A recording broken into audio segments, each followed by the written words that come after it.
Good afternoon and happy St. Patrick's Day. My name is Carole L, and I'm the Deputy Executive Director and Counsel at ConsensusDocs, a coalition of 40 industry associations. I want to thank you for participating in today's 60-minute webinar. A copy of the recorded presentation will be emailed to you a few days after the webinar. You will have an opportunity to ask questions of our speakers today. Please type your questions in the questions box, and we'll have the speakers address them at the end of their presentation. I would now like to introduce our esteemed speakers, Carole Bionda and Eric Law. Carole serves as Vice President of Nova Group, Inc., a West Coast prime contractor specializing in hydrant fueling, waterfront, and marine utility construction projects for the U.S. government. Carole has extensive experience in the construction industry and has served in national leadership positions in a number of construction-related organizations, including Women Construction Owners and Executives, the Associated Builders and Contractors, and the National Center for Construction Education and Research. Carole received her law degree from Stanford University School of Law and a bachelor's degree from the University of California at Berkeley. She is a faculty member at Sonoma State University, where she teaches various construction management courses. Eric is the Senior Director of Product Management for Bentley Systems. Eric joined Bentley through the acquisition of EADOC LLC, where he was founder and CEO. EADOC developed a complete collaborative construction management application that connects all project participants over the web, where they collectively manage documents, costs, risk, and team communications via automated workflows. His passion for technology and construction management led him to design EADOC to address construction management pain points experienced throughout the industry. Before founding EADOC, Eric was the North American Director of Professional Services for an enterprise information management software firm and also served as a project engineer for Kiewit Corporation. He holds a BS degree in mechanical engineering from California Polytechnic State University and is an active member of industry associations and a frequent speaker throughout North America. And at this point, I'd like to turn it over to our speakers. Eric? Sounds good. Thank you very much, Carrie. Good afternoon, good morning to all of those who join us for this presentation. Today we're going to talk about contract management in the cloud. For my portion of the presentation, I'm going to focus on the technical side of it, and we're going to take a look at what is contract management in the cloud, why do we care about it, or why do we want to do it. We'll take a look at the processes, and then we're going to look at a case study involving the state of Iowa's Department of Administrative Services. In our case study, we're going to take a look at their requirements for success, the involvement of the consensus docs, electronic signatures, audit trail, workflow enablement, and the custom forms that were used. So we'll talk about how you can actually implement our presentation here, whether you pick and choose our tools. So on our first slide here, what are we about? So what is contract management in the cloud? So what we're doing is we're leveraging ConsensusDocs contracts plus cloud technology.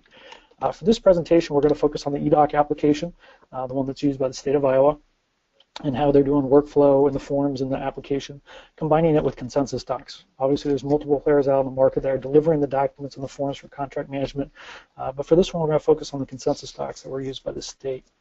And why we're doing this, or what this results in, is reduced risk and reduced project management costs. So we're looking at using technology and some industry standards to reduce risk and project costs on our capital projects that we're executing for our clients. So on the next slide, what we're going to do is we're going to talk about why. The big reason why we do anything in this industry is to reduce risks. So I know we've got some attorneys on the call, we've got some capital project directors, we're taking a look at the attendee list. We've got a nice variety of folks here on the list, but one of the things that's common across you guys is reducing risk. So how is our cloud technology plus our consensus forms going to do that? The first one is reducing and mitigating claims. Right? We want to implement technology and tools that can reduce claims or mitigate the potential cost of those claims on our projects. The second thing, or the benefit that we're going to get from this, is speed. The faster we can review and process contracts on our projects, the faster our vendors and our contractors can get to work. So one of the big takeaways from today is how we can do this electronically, routing the documents across the team electronically so we can get contracts signed faster. Also, those contract changes. We want to process change orders when they do occur quickly to prevent any delays on our projects. The third one is consistency. We want to ensure that all of our contracts follow the same language, the same processes and procedures. It makes it much easier if we can have a contract in place, either as an owner or a contractor, that everybody can sign. So we'll talk about that. Same thing with the contract changes. We want to make sure the change order processes are executed the same on every project, regardless of who the project manager is. Throughout our firm or throughout our entity, we want to make sure that change management is handled the same way across them. And then the final benefit is electronically we can link information. we want to be able to tie supporting documentation back to that contract. You know, a lot of times the contract process completes, everybody files away and assumes they're done with it. That's great if you don't have any changes on the project or no issues come up. But we're going to have to go back to that contract. And a lot of times we want to be able to tie that supporting documentation and communication back to that contract. So with an electronic cloud solution, we'll show you guys how we can actually tie that information back to it to monitor and track contract compliance. Now on the next slide, what we're going to do is we're going to take a look at the technology requirements. So what's critical to provide the full benefits of ConsensusDocs? So we know the ConsensusDocs are out there. It's a great set of standard documents that we can use, but how can we combine those with a cloud solution to get the full benefits out of the platform? The first item is selecting and configuring your ConsensusDocs. Obviously, you can go to ConsensusDocs websites, pull down the particular ones that you want to purchase, the ones that apply to you. The second component is workflow, because a lot of these contracting documents are between 2, 3, or multiple parties, depending on which document's in play. So we want to be able to automate that process within our system. We want to route them around for things like electronic signatures, reviews and approvals. We want to do all that electronically, and the main reason is it's going to give us the audit trail, right? We always want to know who changed what when. So unlike a Word document that gets emailed around, when you're using an EADOC application, you're going to have an audit trail of when did the attorney send it, who responded to it, who replied to it, when was it signed. All that's going to be automatically tracked in the background. I mentioned electronic signatures. You know, let's go completely paperless on these projects. There's no need to print it out for the wet signatures. We can do our complete reviews electronically. We might as well sign off on the final versions electronically. I mentioned the configurable system. So obviously ConsensusDocs has some flexibility. You know, each user of the ConsensusDocs has some flexibility in terms of changing some of the language to work with some of their regulatory environments. So each organization may have different forms in the system, even though they're using the same number from Consensus. Then the legal record. You know, obviously with the attorneys on the phone, everybody wants to know, okay, after this thing is signed, how do I access it, 10 years from now? So say if the claim isn't during the project, but it comes back as a warranty, or something fails 10, 20 years from now, how do I get to that? So we'll address that as well. And then finally, the linking. Being able to tie the communications and documentation back to that original contract, back to any contract changes on the project. Now, ConsensusDocs offers 7 series of documents here for you guys to pick from. So there's a series for general contracting, collaboration, design build, CM at risk, subcontracting, and program management. So depending on your business model, are you a contractor, a trade contractor, an owner, owner's rep, there's going to be a contract for you in here, or multiple contracts, depending on the relationships you have with your team. So the first part is identifying the series you want, and then selecting the contract documents that you want in the system. Now for our case study today, we're going to use the 800 series program management docs. So our client, the state of Iowa's Department of Administrative Services, these are the 7 documents that they're using today on their projects. And what the state of Iowa was doing was they were going through a paper, manual-driven process. They weren't using ConsensusDocs at all. It was all homegrown contracts. And it was requiring a lot of revisions and a lot of rework. So about 4 years ago, they decided they wanted to do a couple things. They wanted to have a standard set of contract documents to streamline the process, and they wanted to go completely digital. So they looked to ConsensusDocs for their documents, to set up those standard templates for them for contracting. They use the CM as owner-agent model. So what they're doing is they're actually signing all their own trade contracts through the CMs. And then they're using ConsensusDocs not only for the CM contracts, but you'll see the trade contractors, their architect-engineer agreements, their interim directed change, the trade contract change order, certificate of substantial completion, and certificate of final completion.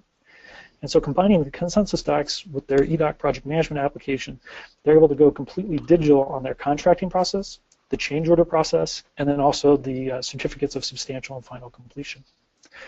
Now, if we dive a little bit deeper here in the state of Iowa here on the next slide, what we're going to see is one of the big benefits they got is Audit Trail. These contracts have to go through a lot of reviews and approvals and comments.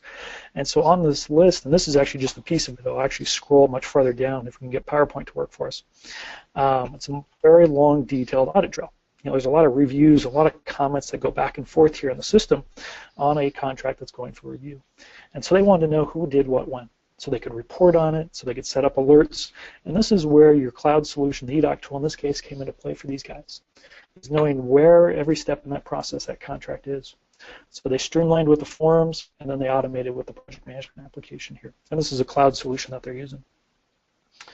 Now, if we take a look at the workflow that the state of Iowa is executing here on the next slide, what we'll see is this is their process, and we selected the trade contract 802. So this is where the state CM firm starts the contract process. So after they've received a successful bid on a project, the CM goes in and they begin the process by filling out the contract. They put in the contract value and the contractor that's selected and some other particulars into the form. Then what they do is they send it to that trade contractor to make sure everything's correct and the trade contractor agrees with the language. The trade contractor reviews it and then they digitally sign it. Now that kicks off a process where it goes back to the CM. The CM double checks it if there's any exceptions or notes taken. And then once they're done with their review, they send it to the state of Iowa's construction manager. That construction manager approves it. If it looks good, they send it to their bureau chief. They approve it. If it looks good, it goes to the chief operating officer. And you'll notice I've got this box here in blue because this is where another digital signature gets applied. So on the document itself, we have two electronic signatures. We have the trade contractor and the chief operating officer. But we have four other approvers in that process. But their signatures don't go on it. Because the state, even though there's only two signatures on the form, they wanted other people to review and give it the formal approval. So in their audit trail, they'll have all four approvers there, but then there's just two signatures on the final form. And even after their chief operating officer signs off on it, it still goes to the finance manager for one final approval to make sure that all the checks were done. I think they check it for insurance certificates and all the other supporting documentation to make sure it's a complete contract that's ready to go. Now if we take a look at the next slide here, what we'll see is the digital electronic signatures. So this was a great process. The state of Iowa has authority to go use digital signatures, and they've implemented those. So this is a screenshot of what it looks like. So this way they never have to print out these contracts. So you'll see they've got their ConsensusDocs forms all complete in the system, their language, their wet signatures on it, and they can still have more approvals than what ConsensusDocs requires. So it's really a nice process for them to automate that workflow and then deliver a signed contract at the end. Now in the next step, what we'll take a look here on the next slide is talk about the configurable forms. So keep in mind earlier, one of the things I mentioned was ConsensusDocs is flexible. The state of Iowa actually configured some of the language in the ConsensusDocs, sent it back to ConsensusDocs for review and approval. It gets approved, and then it becomes their boilerplate template. This is a great process because the ConsensusDocs takes into mind a lot of the construction industry terms and contracting methods from the contractor perspective, but then the state is an owner that's using these documents. And the goal of doing this is to reduce the edits and the red lines in their contracts. The state of Iowa wanted to put out a contract that was fair to the state as well as their contracting parties to streamline the process, and then they're using the cloud and the EADOC application to streamline the actual execution of that contract. So together it's worked out very well for them. So on the next slide, one of the things I mentioned was linking. So with linking, this is where the electronic system really comes into play. You know, we've signed our contract, we're executing on it, but you start to get communication, risk items, documents, and things tied back to that contract. So what I'm showing here is a change order process. And this is all the documents and communication tied to a change order. Now keep in mind this is a report. Now could I have somebody manually do this and go through each and every document I identify? Absolutely, but that's going to be a lot of time and effort. With my EADOC Cloud solution, I can actually run this report in the platform, and it shows me the change order linked to a specific contract. It's tied to the change order request, ties back to my risk item, the RFIs, the submittals, the memos. All my documentation and communication that lead up to the change is all tracked here electronically, and it all relates back to my contract. So I've got a very detailed audit trail of everything that's occurred with the specific contracts and change orders.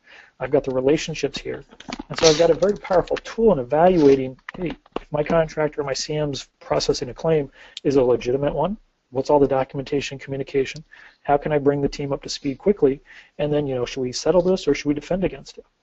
So it's a powerful tool for quickly evaluating that claim, either defending against it or mitigating against it. Now the other tool that you've got too is that final legal record. So one of the things I mentioned, you know, attorneys on the phone are like, hey, I've got to have this thing for X years, whatever your retention records are. So with the EADOC application and ConsensusDocs, the final legal record is a PDF. So we deliver this to you guys outside of the application. So if you want to, you could store it on your own tools. So you can have this legal record for the next 5, 10, 15, 20 years, whatever your retention rules are in the application. And so that's the end of it for the technology side. What I'm going to do is go ahead and turn it over to Carole for the perspective from the contractor side on the technology and the legal perspective. Carole. Thank you, Eric, and good morning or good afternoon, everyone. Eric gave you kind of the techie approach. I'm going to give you the approach of somebody who uses the system who at best is low-tech or no-tech. And what's the beauty of both the cloud and consensus documents, it accommodates both those perspectives. A caveat on both our perspective and hence bias, as Carrie mentioned, NOVA performs prime contract exclusively for the Department of Defense. All of our contracts are governed by the Federal Acquisition Regulations or the Defense Federal Acquisition Regulations. All of our contracts have fairly extensive mandatory flow-down provisions that depend on the value of the subcontract or purchase order what doing.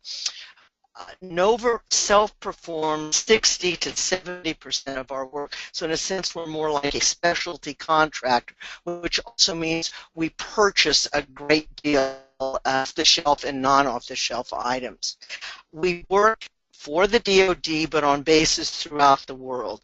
At present, we're in Guam, Hawaii, the West Coast, Oklahoma, the East Coast, and Qatar or Qatar. Our people are spread out all over. Our particular or internal workflow is that the contract documents start in my department, legal administration, then they go to operations where the project manager or assistant project manager includes the scope, includes the dollar value, submittal requirements, schedule requirements. Then the vice president of operations has to sign off on that document, and then I have to sign off on that document before it goes externally. Next slide, please. Thank you. Our world, our construction world, has changed dramatically in the. If you could go back, please. Okay, I'll talk about the sea changes. We went from hard dollars, IFBs, to requests for proposals, very technical, very expensive, very lengthy requests for proposals. We went from design, bid, build to design, build. Our projects are getting larger, more complex, requiring joint ventures, teaming partners, captive subs or putative subs at a far earlier date just to qualify because of the qualification requirements of the particular proposal. Where we used to do things very, very sequentially, you'd bid it, you'd get the contract, you issue subcontract purchase orders. Now we're doing a whole host of things up front and simultaneously. Next slide, please. The benefits of the cloud, again from NOVA's perspective, the immediate access from anywhere. We're in many time zones before and after the internal date line, so it's critical that we can get on the documents, pretty much the same document at where it's convenient for our people. The storage capability of both the originator of the document and the recipient is exponentially increased by the cloud. And I'm going to give you an example. Gary Roden, Gary Roden Building Systems in Texas, emailed me that he was going to be in this call and he was going to ask hard questions. So Gary considered this kind of an anticipatory payback. They do a lot of design, so the old way, you would have the specifications, the performance specs, and trying to get that to your designer. You'd usually email it, you'd have the problem, could his server accept it? Yes, he got it, no, he got it. With the cloud, we eliminate a kind of he said, she said, who's at fault, and the storage problem, and it works very, very well. From our perspective, control is critical. We determine, the originator, who sees what they can do with that document, and as Eric pointed out, kind of the flow. You can see where the document is, both internally, externally, and you can really identify where, you know, what is stopping it, who really has a document and should be moving on. Next slide, please. The advantages for us of consensus documents: one, you have all the benefits of the cloud, the access, and it's a secure web-based system. What's important for us also, neutral documents that have been vetted by at least 40 trade associations. Sometimes that makes it much easier to sell than your self-created documents. I'm going to give you a couple of examples. Typically, construction companies of a certain size with in-house counsel, you have over the years developed your own firm. If I'm working on a joint venture and say we have 51%, the other company has 49%, they're about the same size as we are. You spend a lot of time and frustration arguing over, no, my form's better, no, my form's better, and it's frustrating, and it doesn't move you forward. Oftentimes, we can use the consensus document as kind of the initial document. Then you don't have my document versus your document, and we can work on that document. That's also true of the subcontracts. Typically, as the prime contractor, general contractor, who is letting the work, you've got usually the leverage. Oftentimes, in the type of work we do, you have such a specialty subcontractor with both, for example, grouting people, and we were restoring a dry dock where not only did you have grout injection, but you had this massive equipment. That subcontractor had the more leverage really than we did. We needed him more than he needed us. We'd fight over the documents. We could settle then on, again, the neutral consensus doc subcontract form for federal contracts, and again use that, and then I think Eric said configurable. To me, that means we can revise it and make it our own document.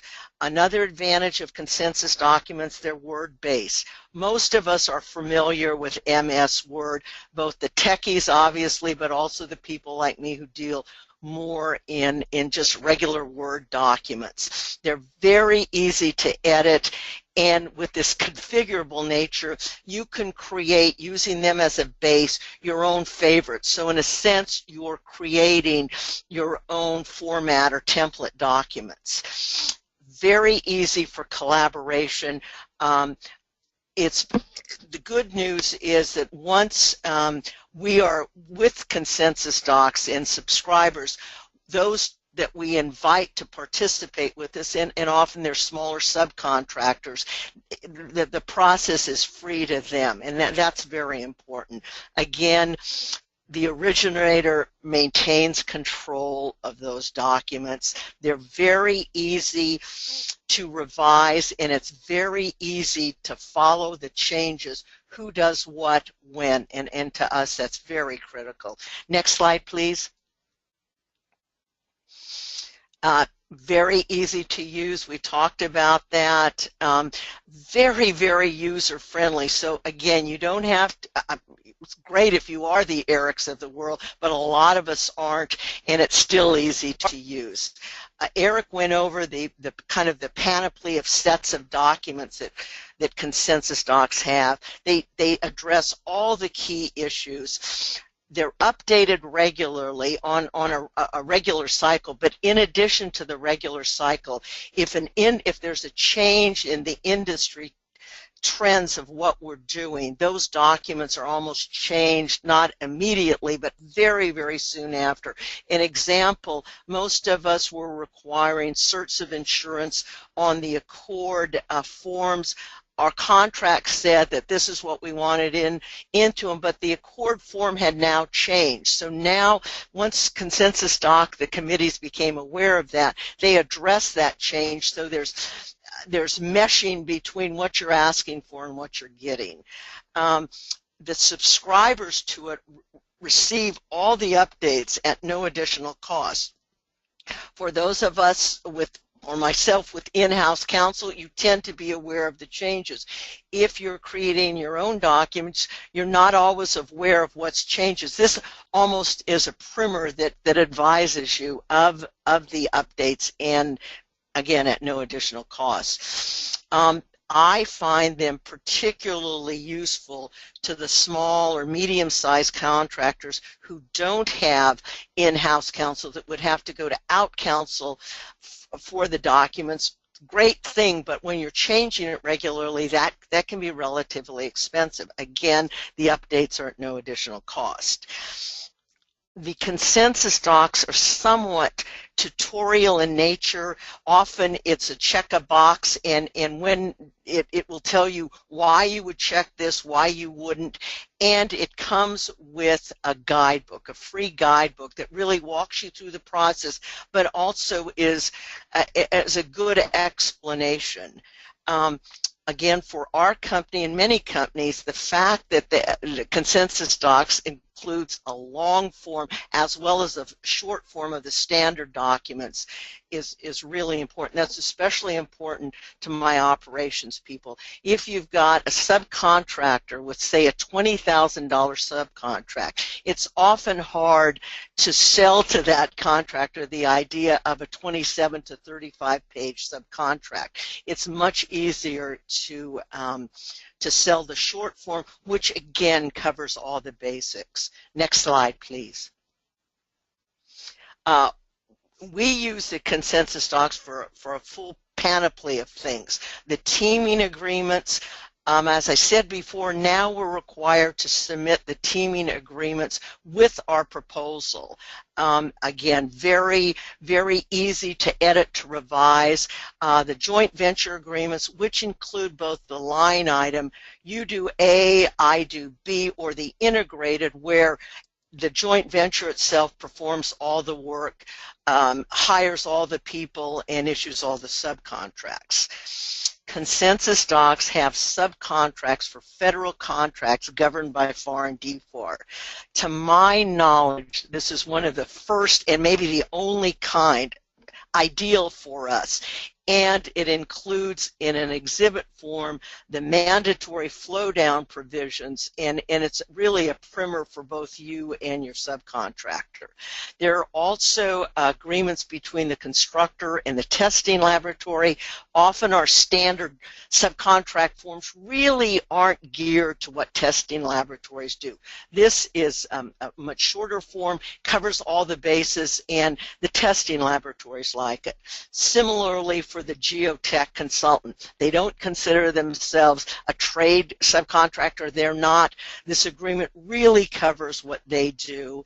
The design build documents, again, Consensus Doc has one geared to the federal projects, ideal for us. One of the most important documents for NOVA is the non-commodity purchase agreement. Again, this is one of the first of this, and maybe the only template in existence. It covers such things as the specially engineered goods or equipment. We will often have a project when you're putting in 2 gen sets, each one $8 million. It has to meet the government's performance specs. This form requires compliance with those performance specs. It includes the coordination between NOVA as the constructor, the distributor, but more importantly the manufacturer, where they're both on the timing issue, both on the liability issue, and especially on the warranty issue. It includes a schedule. Another document we use almost exclusively is the subcontractor statement qualifications for a particular project. Most of us had our own. This is far more complete, and because it's a standard document, it's easier to get subcontractors or prospective subcontractors to complete. Next slide, please. Next slide. That's it. Thank you. That is. Thank you, Carole and Eric.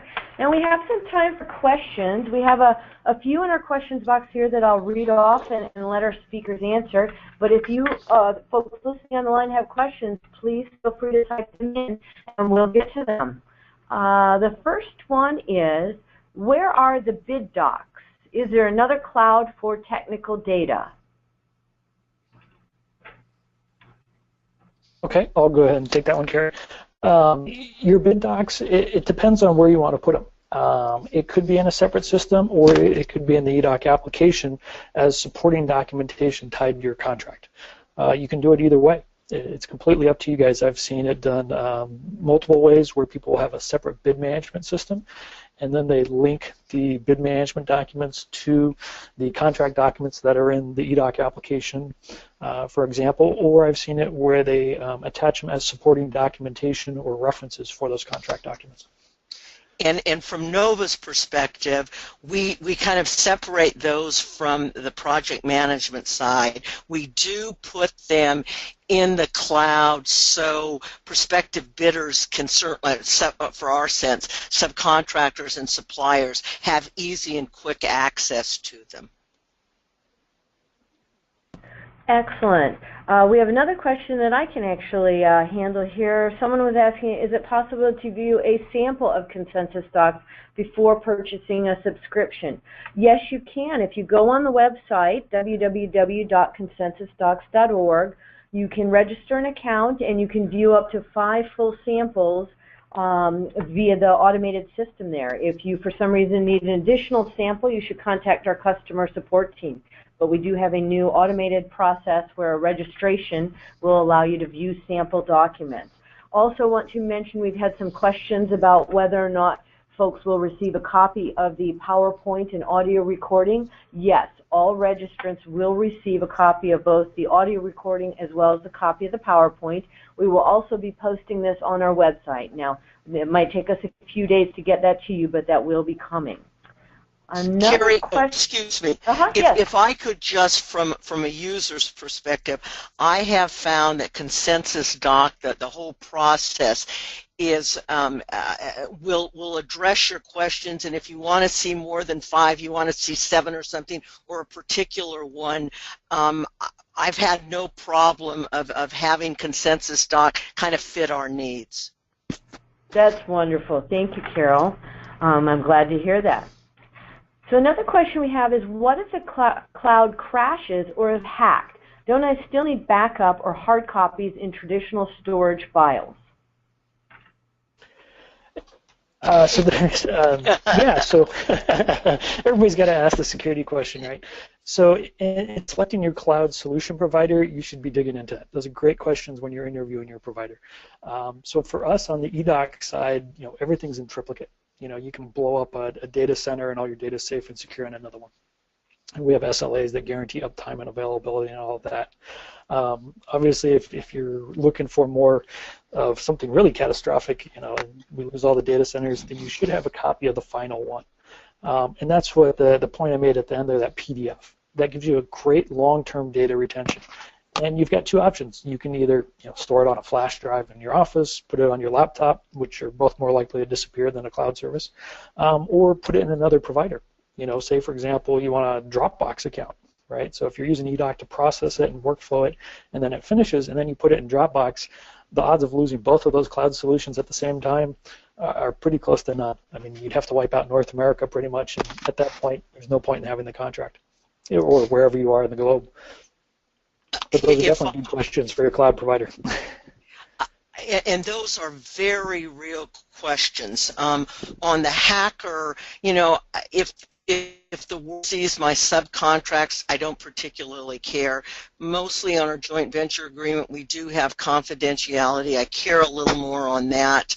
Our estimating documents, we don't put them on there, because we think we have a competitive advantage, and I am fearful of hackers. On the security, we kind of double do it, and this is probably my more control issue. On all final documents, we do have a hard copy, which we put in storage, but we do have both the ConsensusDocs form. We do drop it in another box, so we've got some duplication yeah. But those are very real concerns, and you should really, your provider, really question the hell out of them on, has anyone hacked it, what problems they've had, and what do they propose if there is a problem. And actually, one of the bigger risks that most people ignore too is the human factor. A bigger risk for you guys is just human mistake in using a tool. For example, we had a client where, using your estimating example, they put their entire estimating Excel workbook onto our application, and then one of their employees submitted it to the client and the subcontractors, sharing it with all of them. And obviously, we got a phone call very quickly that says, how do I get this back? Right? How do I undo this within the system because of human error? And that happens more often. We've never been hacked or had our systems compromised, but we've probably had about half a dozen of those phone calls over the last decade where a person posted incorrect content and shared it with the people through the system. So you definitely want to make sure training on your users and processes with the tools you select is that, because you got much bigger risk of somebody accidentally sharing that data than actually it being hacked or stolen from the system. One of the advantages of the cloud is how you can grant different people different authorities. Some people can just look. Almost no one except really higher management do we allow to delete a document.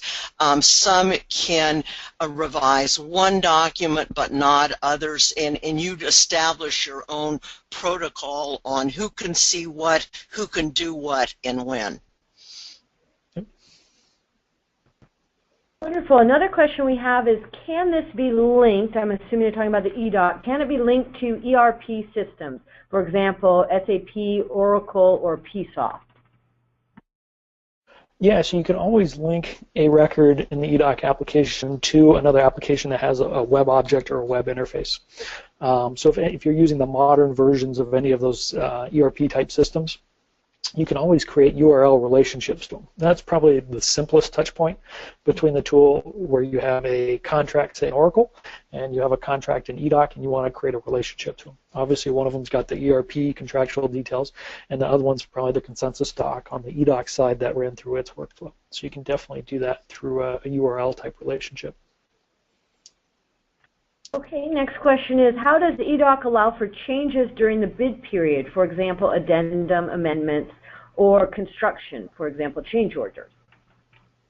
Yeah, so you've got, obviously there's two components to it. So changing to bid documents, changing to bid drawings, obviously you can handle revisions to those drawings and post revised drawings, revised bid packages. You can issue addendums out to the bidding community as well. So you can post those, and then you can, if you want, you can even receive, RFIs from the bidders. And then same thing during construction. You can issue drawing revisions, you can do design clarifications or engineering change directives to the contractors. You can handle the notification process. So if you issue a revised drawing, typically the language says, hey, contractor has to review, and with 7 or 14 days they got to notify you of a change. They can actually do that notification to the system, linking it to the specific drawing. So they can say, hey, you revised civil drawing number 1 to 1.1. In this revision, you did this, and here's my reason for the change. And then you can do that whole change order and cost negotiation through the app as well, and link it all the way back to that drawing. I would argue that it is easier to change and to revise under the cloud and under the construction management electronic systems than it was the old way under hard copies. Absolutely, and it's much faster too. Oh, it's much faster for everybody to review and respond and get that taken care of, much more so than the shipping of drawings back and forth. Exactly. Great. Another question we have here is, does EADOC work with DBB contracts? For example, does a design consultant work within EADOC, or is it simply used as a delivery tool to the client? No, absolutely. The design consultant can work inside EADOC. So all the parties, EADOC's a collaborative tool, so it's designed to bring on the contractors, the trade contractors, the designers, the sub-consultants for the designers, the suppliers, the clients. That whole project ecosystem all works inside the EADOC application. So you can do any type of contracting method. DBB, I'm assuming you're referring to design, bid, build. You can work in the system, the design builds, the public-private partnerships. The great thing is the tool is flexible, much like the consensus docs, where we've got the capability to support those different contracting methods. And then obviously you can use the appropriate consensus docs contracts in the system based on your delivery model that you want to leverage. Excellent, thank you. Well, we don't have any more questions at the moment. Carole or Eric, if you have any closing thoughts, feel free to do that. Otherwise, I'll close it up for us. Excellent. And Okay. Carrie, if you want, you can share my contact information when you send out the recording to the folks as well. Wonderful. I will do that.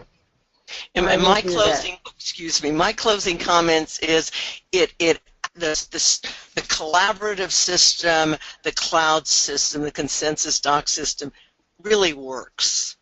And works almost instantly, and there's not a lot of downtime. And quite frankly, I was surprised at the ease with which it works and how well it works. Well, I'm so glad to hear that, Carole. And for those folks on the line who are subscribers, we are always looking to make improvements. So if there's anything we can do, please reach out to our customer support team. We don't have any other questions at this point in time. We will be sending out a copy of the presentation, the recording, and the PowerPoint. So look for that in a few days, and we'll be posting it on our website. I want to thank you, Carole and Eric, very much for a very informative presentation. I want to thank our participants for joining us today. We hope that this webinar helped you learn how to better use cloud collaboration for contract management to enhance your business. We'd like you to please take a moment to complete the evaluation form that will be emailed to you along with the recording from today's presentation. Your feedback will help us plan future educational events. This will bring our program to a close. I hope you all have a wonderful afternoon and a happy St. Patrick's Day. Ciao. Thanks, Carrie.